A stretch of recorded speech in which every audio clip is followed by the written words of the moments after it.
À ce moment-là, je l'appelais, il était encore le Messie souffrant. Alléluia.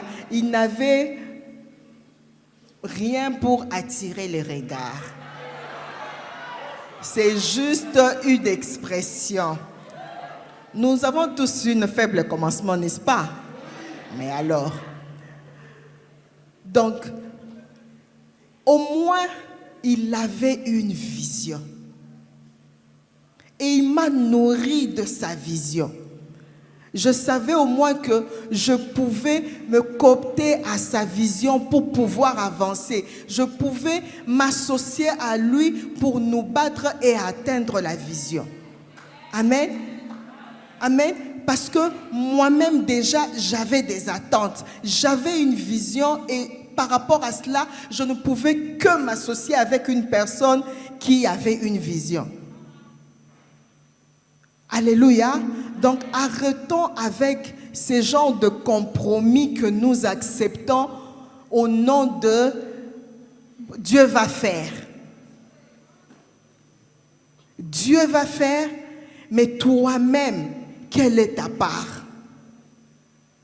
Dieu ne viendra faire que là où toi-même tu as commencé par poser la première pierre. Ce n'est pas en croisant le bras, en n'ayant aucune vision, que Dieu va faire descendre la vision du ciel et le faire produire. Amen. Amen. C'est une garantie pour la femme de savoir que cet homme a une vision. Même si au départ, nous n'avons rien, mais nous savons au moins ce que nous voulons atteindre comme but dans la vie. Et par rapport à cela, nous allons y travailler. Nous allons nous battre jusqu'à ce que nous allons atteindre. Amen. Je parle aux hommes. Sachez que si aujourd'hui tu épouses une femme et tu n'as pas de vision, si elle croise une personne qui lui apporte une vision claire, elle va t'abandonner. N'est-ce pas? Soit elle va t'abandonner, soit elle va te tromper. Alléluia. Il faut que mon clair. Hein? Tu ne vas pas me traiter de matérialiste parce que je veux avoir une vie. Non. Non. Mais c'est normal. Personne n'a envie de régresser dans la vie. Dites-moi, qui veut régresser dans la vie? Tout le monde se bat dans la vie pour aller de l'avant. Et Dieu nous accorde l'opportunité, la possibilité, parce que nous-mêmes, nous avons d'abord une vision. Une femme qui va s'accrocher à un homme qui n'a pas de vision est en train de creuser sa propre tombe parce que c'est l'infidélité assurée. Amen.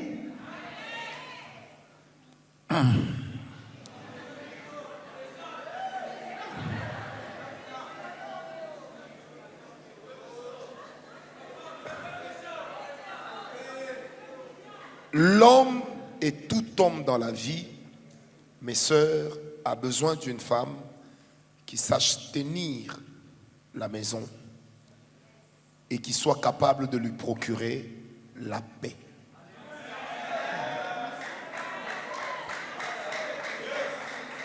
Job 5, versets 24 à 26. J'aimerais lire ça pour nous tous. La Bible dit, tu jouiras du bonheur sous ta tente. Une autre version dit, tu connaîtras la paix dans ta maison. Tu retrouveras tes troupeaux au complet. Tu verras ta postérité s'accroître et tes rejetons se multiplier comme l'herbe des champs.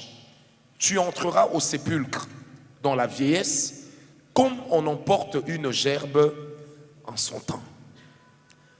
Bien-aimés sœurs, savez-vous déjà que cela est prouvé autour de nous, que nous les hommes, nous avons tendance à vieillir et à mourir plus vite que nos femmes. Vous le savez. Dieu nous a créés avec cette hargne de nous battre dans la vie. Comme a dit maman, si vous êtes visionnaire, si vous êtes un vrai homme, Dieu va vous donner l'énergie pour vous battre dans la vie.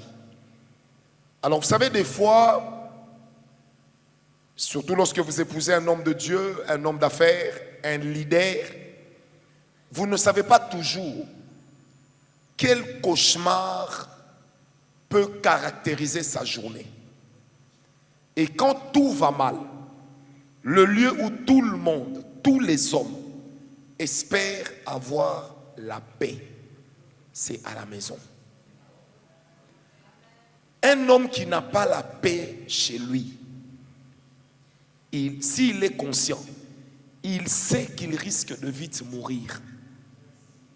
Moi, je dis toujours à ma femme, quand je sors de chez moi ou j'entre sur Internet, chaque jour, il y a au moins quelqu'un qui m'insulte ou qui me critique. Pourquoi est-ce que ça me fait ni chaud, ni froid? Parce que je n'ai pas ce climat-là à la maison. Si on te nargue à l'extérieur, on te tire à bout portant dehors et rentrer chez toi, ta femme te montre aussi que elle aussi, elle peut t'enlever la paix. C'est un problème. C'est pourquoi, frère, sœur, je vous le dis sans mettre des gants, un homme qui, dans les fiançailles, voit déjà que vous n'êtes pas une personne qui donne la paix, n'aura jamais envie de continuer avec vous.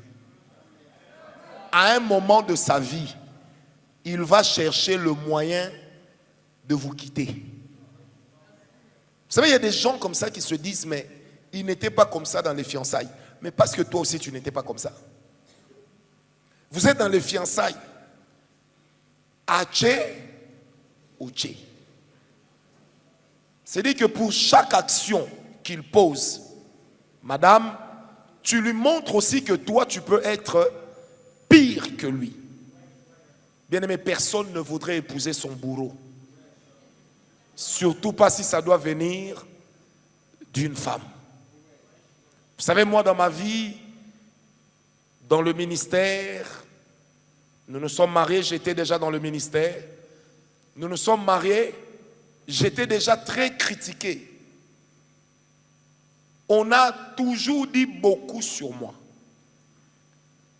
Et parmi les choses qui ont fait, moi je vous ai dit ici un jour, quand je devais me marier, j'avais plus de 12 sœurs qui avaient des visions que j'étais leur mari. Mais une chose qui avait fait que je m'accroche à celle qui est depuis près de 20 ans, mon épouse, c'est que même quand on était fiancés, elle n'était pas compliquée bêtement. C'est-à-dire que quand je n'en avais pas, elle m'aidait. Quand elle venait chez moi, elle n'allait pas fouiller dans mes pantalons pour savoir si j'ai de l'argent que je garde. Et puis, elle me procurait la paix. Elle ne venait jamais me dire ce que les gens lui ont dit. C'est quand nous nous sommes mariés qu'elle est venue me dire que certaines de ses amies lui disaient, toi tu vas épouser Francis, à part l'onction et les prophéties et un bon français, il n'a rien. C'est plus tard qu'elle est venue me dire ça. J'ai apprécié la sagesse. Parce que si elle me l'aurait dit, quelque part ça m'aurait fait mal. Même si je ne l'aurais pas manifesté. J'aurais peut-être pris en haine ces gens. J'allais me dire, donc ce sont des gens qui ne veulent pas que moi je me marie avec cette femme. Est-ce que quelqu'un m'a compris? Mes sœurs, soyez un havre de paix. Il faudrait que vos paroles soient comme un rayon de miel, comme une fontaine d'eau fraîche, en plein désert.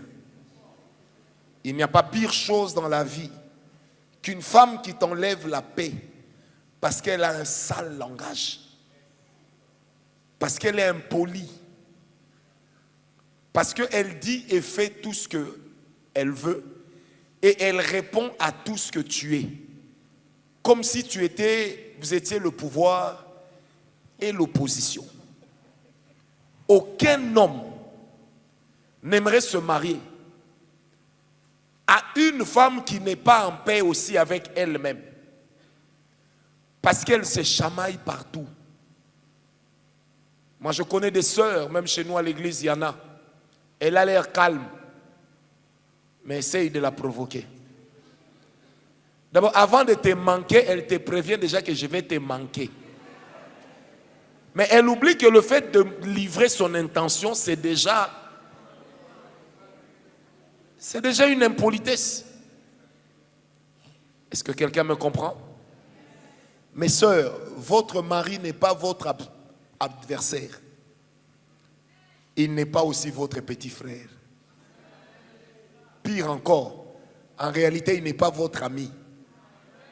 Même s'il joue l'ami, à un moment, n'oubliez pas, c'est lui, l'homme. Manquer de paix dans le foyer, il n'y a pas pire chose. Vous savez, moi, des fois, quand je suis chez moi à la maison avec ma femme et mes enfants me répètent toujours cette parole. Papa, pourquoi tu ne sors jamais? Vous savez, moi, je peux rester, quand je suis avec ma famille, je peux faire 20 jours où je ne suis sorti que pour aller à l'église. Et où si je sors en dehors de l'église, c'est avec quelques-uns d'entre eux, ou avec leur mère, ou avec tous. Mais l'homme que j'étais avant de me marier, je sortais à 5 heures, des fois 6 heures, comme si je partais répondre au Parlement quelque part. J'ai rentré à 0 heure, 1 heure du matin. Un jour, mon père m'a posé la question, mais jeune homme, quand tu rentres à 2 heures, 3 heures du matin, et j'avais mon ami à moi, très fidèle, que vous allez voir un jour, docteur Aimé Beleke, nous deux, nous avions le même problème. C'est-à-dire que nous donnions rendez-vous à 1 heure du matin, 2 heures, et il venait chez moi ou j'allais chez lui, on discutait. Un jour, mon père est sorti comme ça à 4 heures. Il nous a trouvés en train de parler. Il m'a posé la question, à nous deux. Vous êtes des sorciers? On a dit pourquoi? Il dit les gens dorment. Vous vous dites quoi? Et un jour, en rentrant à 2 heures, mon père me pose la question. Là, l'AFDEL venait d'entrer.